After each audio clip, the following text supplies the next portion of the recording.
Welcome back to another episode of Brandon's Commute. For this episode, I'm actually commuting from work back home.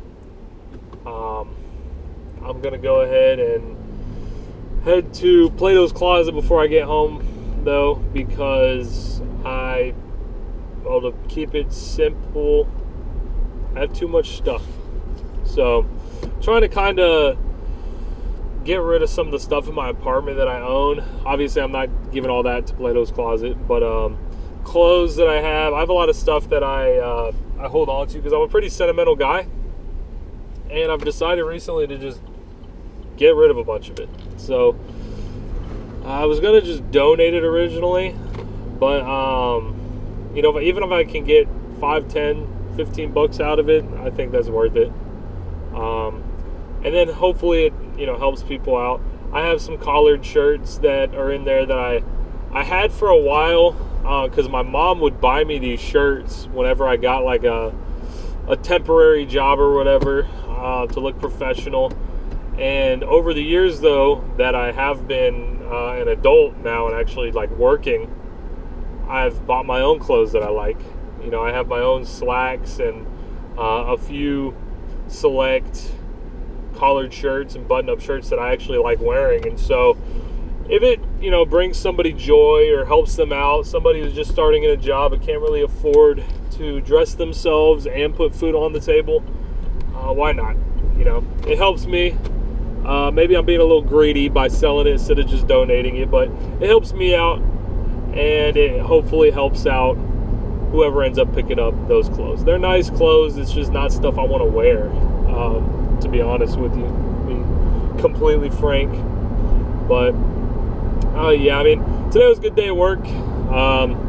If you watched my day in the life video, I went over the graduation checklist that I had in my office, and I've gotten through a lot of it this week, so that's good.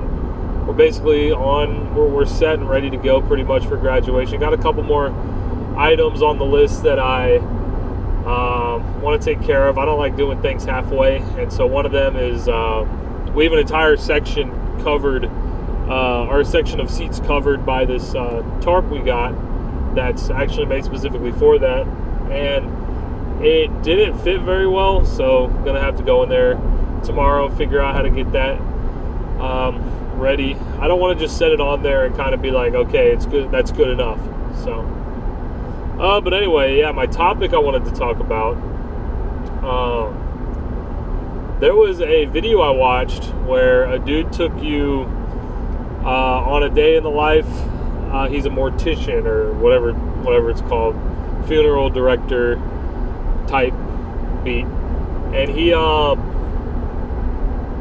like took you through the whole embalming process and how people can select a coffin. He explained the difference between a coffin and a casket, how they select a casket or an urn for their loved ones, and etc. And it got me thinking, like, how recent did we start using coffins and caskets? Because eventually we would run out of space, right? I mean, realistically, you go to a graveyard, and unless it's humongous, there's not more than 100 people typically. And you really, at least in America, you only see graveyards going back to the 1800s most of the time. So specifically in Huntsville, there's a place called Demon's Road, and that place has probably about 100 graves. But I was thinking about it, why don't we make it in a way where they're facing upright instead of I guess they'll be vertical instead of horizontal.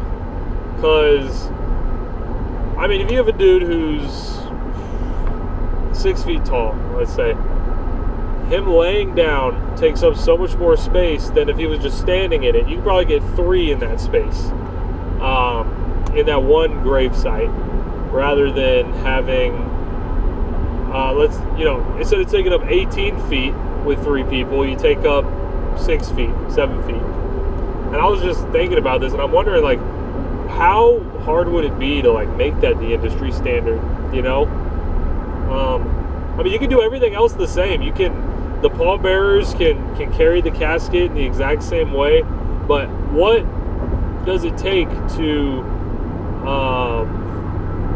change the standard and have them all standing up vertically? You know, we'd eventually save a lot more space.